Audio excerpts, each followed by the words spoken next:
हाँ, तो dear students, हमने पिछले पार्ट में सॉल्यूशन को डिफाइन किया। सॉल्यूशन को डिफाइन करने के बाद हमने उनको क्लासिफाई किया। 3 पार्ट्स में डिवाइड हुए, solid solution, liquid solution and gas solution. फिर सॉलिड के फिर 3 पार्ट हुए, लिक्विड सॉल्यूशन के 3 पार्ट हुए एंड गैस सॉल्यूशन के 3 पार्ट हुए। तो इस तरह से on the basis of physical state हमने सॉल्यूशन को पूरे 9 टाइप में डिवाइड किया था। उसके हम एग्जांपल भी आपको बता चुके हैं, तो उनको आप देखिए थोड़ा सा। उसके बाद हमने कुछ टर्म को डिफाइन किया, क्या molarity, molarity, normality, mole fraction वगैरह वगैरह, फॉर्मेलिटी, इन सबको हमने डिफाइन किया। और इन सबको हमने डिफाइन करने के बाद इन पर न्यूमेरिकल आते हैं। न्यूमेरिकल की हम बाद में करेंगे बात, अभी इसकी थ्योरी कंप्लीट करते हैं लेसन की पूरी। तो इसके बाद हम आगे बढ़ते हैं। 2 तरह की प्रॉपर्टी होती है सॉल्यूशंस की, इंटेंसिव एंड एक्सटेंसिव। ये होती क्या है, पहले मैं इसकी बात करता हूं। इंटेंसिव प्रॉपर्टीज, इंटेंसिव प्रॉपर्टीज और extensive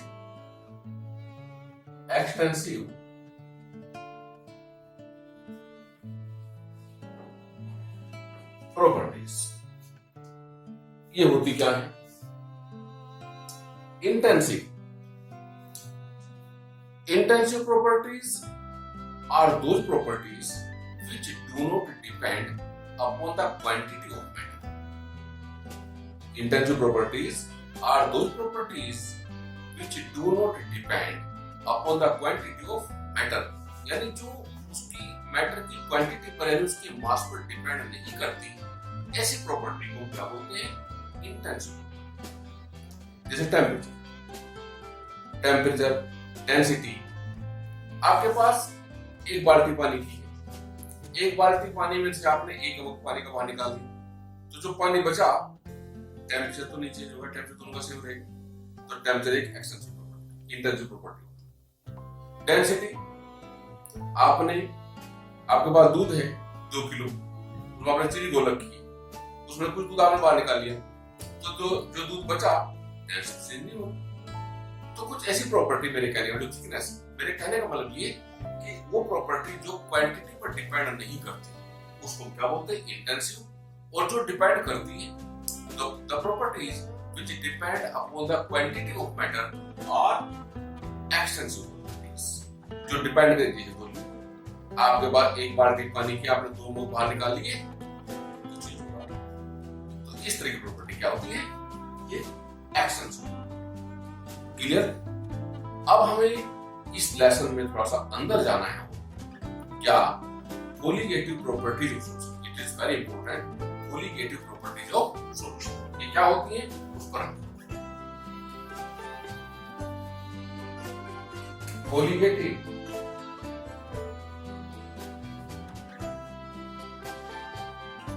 properties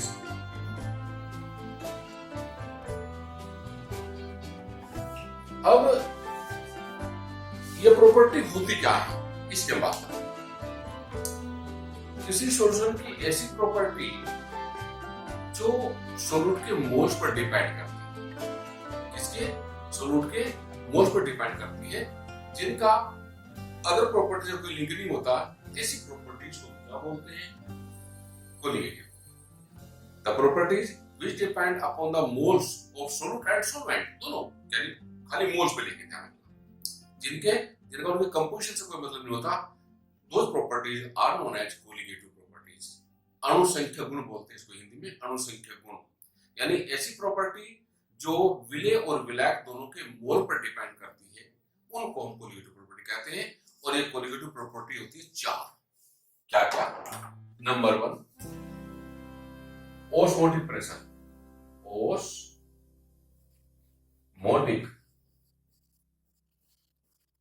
pressure.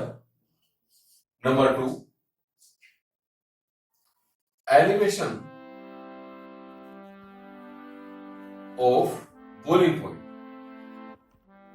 3 depression of freezing point। Depression of freezing, depression of freezing point. और फोर्थ होता है लॉरिंग ऑफ वेपर प्रेशर। ये चार प्रॉपर्टी होती है, इन चारों को हमें वन बाय वन एक्सप्लेन करना है। सबसे पहले ऑस्मोटिक प्रेशर। क्लियर? कोई प्रॉपर्टी सॉलिड एंड सॉल्वेंट के मोल्स पर डिपेंड करती है और ये कितनी होती है? चार तरह की होती है। Osmotic pressure, ellipse of boiling point, depression of freezing point and lowering of vapour pressure. हम सबसे पहले किस पर? Osmotic pressure.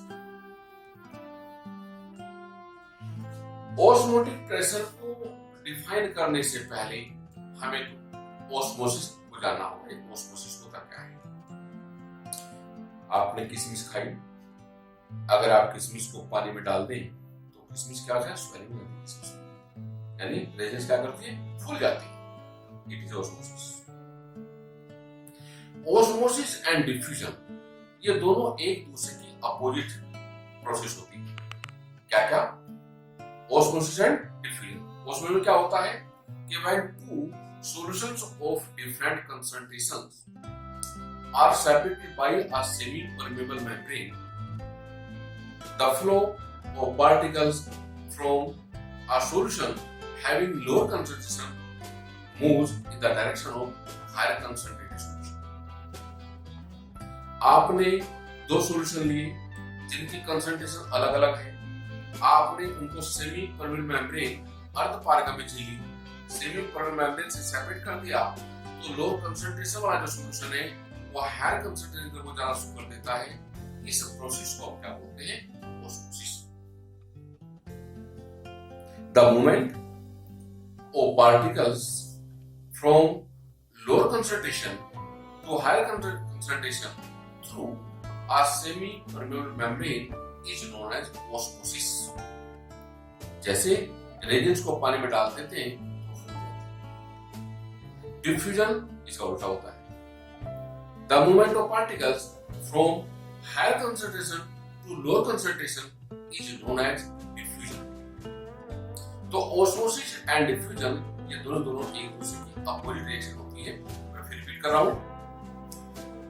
The movement of particles from lower concentration to higher concentration through a semi-permeable membrane is known as osmosis। जैसे reagents का पानी में डालने पर फूलना। And diffusion, the movement of particles from higher concentration to lower concentration is known as diffusion।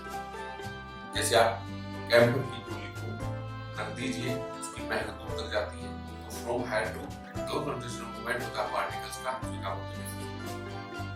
इन दोनों difference भी आता है। मैं डिफरेंस की बात भी ले लेता हूँ, तब उसमें डिफरेंस की बात करेंगे। Difference between osmosis and diffusion. याद रखिए, जब भी आप किसी डिफरेंस की बात करते हैं तो हमेशा उसको टेबलबद्ध करिए। टेबल बना लीजिए जिसमें आपको डिफरेंस देना है। जैसे आज हम ऑस्मोसिस एंड डिफ्यूजन की बात कर रहे हैं तो पेज को 2 पार्ट में डिवाइड कर लीजिए, एक तरफ ऑस्मोसिस और दूसरी तरफ डिफ्यूजन। याद रखिए, डिफरेंस 1 मार्क्स या मैक्सिमम 2 मार्क्स का आता है। अगर 1 नंबर का डिफरेंस आता है तो 2 पॉइंट लिखिए। अगर आप पॉइंट 6-7 लिखोगे नंबर तो यही आएगा। तो 1 मार्क्स का क्वेश्चन है तो आप मैक्सिमम 2 पॉइंट लिखिए डिफरेंस की। और अगर 2 मार्क्स का है तो आप 4-5 पॉइंट लिख दीजिए, क्योंकि 2 पॉइंट पर 2 नंबर देने में टीचर को दिक्कत आती है, थोड़ा सा कंजूस होते हैं टीचर मार्क्स देने में। तो आप थोड़ा सा क्या करिए कि उसको 5 पॉइंट तक पहुंचा दीजिए। अब जैसे हम ऑस्मोसिस एंड डिफ्यूजन की बात करें, ऑस्मोसिस डिफ्यूजन, पहला पॉइंट तो डेफिनेशन का हो जाएगा। The movement of particles from lower concentration to higher concentration is known as osmosis but through semi permeable membrane. Diffusion, the movement of particles from higher concentration to lower concentration is known as diffusion. Number 2, ये जो osmosis है इसमें medium की जरूरत पड़ती है। Medium is required for osmosis. क्या? Semi permeable membrane. अगर सेमी परमेबल मेम्ब्रेन नहीं होगी तो हम ऑस्मोसिस को डिफाइन कर सकते हैं। उसमें आपका एक मीडियम की होना चाहिए था, जिसको हम सेमी परमेबल मेम्ब्रेन या परचमेंट भी ले सकते हैं। इधर नो मीडियम इज रिक्वायर्ड, किसी मीडियम की जरूरत नहीं पड़ती। आपने कपूरी गोली रखा, आपने केरोसिन ऑयल को रखा खुला, उसकी महक दूर हो जाती है। कितने पॉइंट हो गए? तो थर्ड पॉइंट,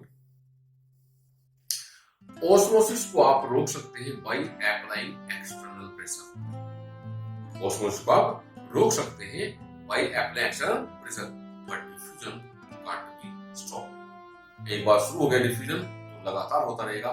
जैसे nuclear fission and nuclear fusion जो रिएक्शन होती है दो तरह की, nuclear fission and nuclear fusion. Nuclear fusion को आप रोक नहीं सकते, फिशन को आप रोक सकते। सिमिलरली ऑस्मोसिस को रोका जा सकता है बट डिफ्यूजन को रोक सकते। अगला पॉइंट एग्जांपल, इसमें रेजेंस का swelling of raisins by dipping in water, और इसमें फ्लो पार्टिकल फ्रॉम कैंपर का रख दीजिए एयर में, कपड़ों में गोलियां रखी जाती है कैंपर की, जिससे उसमें कुछ इंसेक्शन वगैरह ना लगे कपड़ों में, उसको बचाने के लिए। तो ये हम ऑस्मोसिस एंड डिफ्यूजन की बात करें। यहां पर एक बीच में बात आई सेमी परमेबल मेम्ब्रेन। अब सेमी परमेबल मेम्ब्रेन क्या होती है, इसको पहले कर लेते हैं। ये बेटा वो एक ऐसी मेम्ब्रेन है जिसके अंदर से कोलाइडल पार्टिकल से छोटे साइज वाले पार्टिकल ही पास हो सकते हैं, उससे ऊपर के पार्टिकल पास नहीं हो पाते, उसे कहते हैं सेमी परमेबल मेम्ब्रेन। हालांकि हम true solution, colloidal solution, suspense को डिफाइन करेंगे, ध्यान रखना आगे। क्लियर? यानी वो पार्टिकल जो ट्रांसपेरेंट होते हैं। आपने चीनी को पानी में घोल दिया तो चीनी एंड पानी दोनों के पार्टिकल का साइज 1 नैनोमीटर से भी कम होता है, तो ऐसे पार्टिकल सेमी परमेबल से पास हो जाते हैं।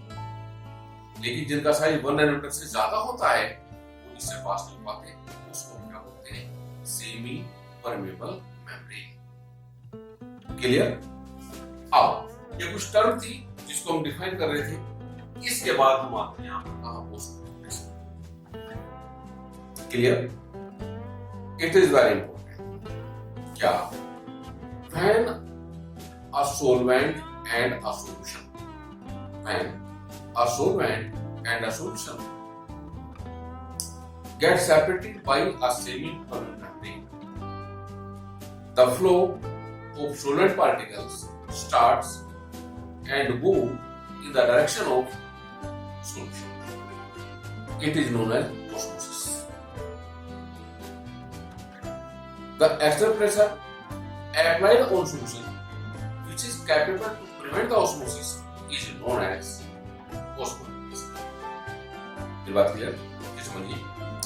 हमने क्या क्या प्योर सोलेंट लिया, प्योर सोलेंट और सॉल्यूशन को हमने सेपरेट कर दिया through a semi permeable membrane, तो क्या होगा? osmosis स्टार्ट हो जाएगा, यानी सोलेंट के पार्टिकल सॉल्यूशन के रिएक्शन में हो जाएंगे। आप सॉल्यूशन पर इतना एक्सटर्नल प्रेशर अप्लाई करें कि वो ऑस्मोसिस को रोक दे, उससे ज्यादा नहीं करना है, इतना ही प्रेशर अप्लाई करना है कि वो ऑस्मोसिस को रोक दे। The minimum pressure required to prevent the osmosis is known as osmotic pressure of that solution. मेरी बात क्लियर हो गई? अब ऑस्मोटिक प्रेशर को हम मेजर करेंगे। ऑस्मोटिक प्रेशर को मेजर करने के लिए हमारे यहाँ मेथड है जिसको बर्कली हार्टले प्रोसेस बोलते हैं। क्या बोलते हैं? Berkeley Hartley process. इसको मैं कभी लेके चलता हूं, आप तब तक ये बातें ध्यान रखिए जो मैंने अब तक बोली। Thank you.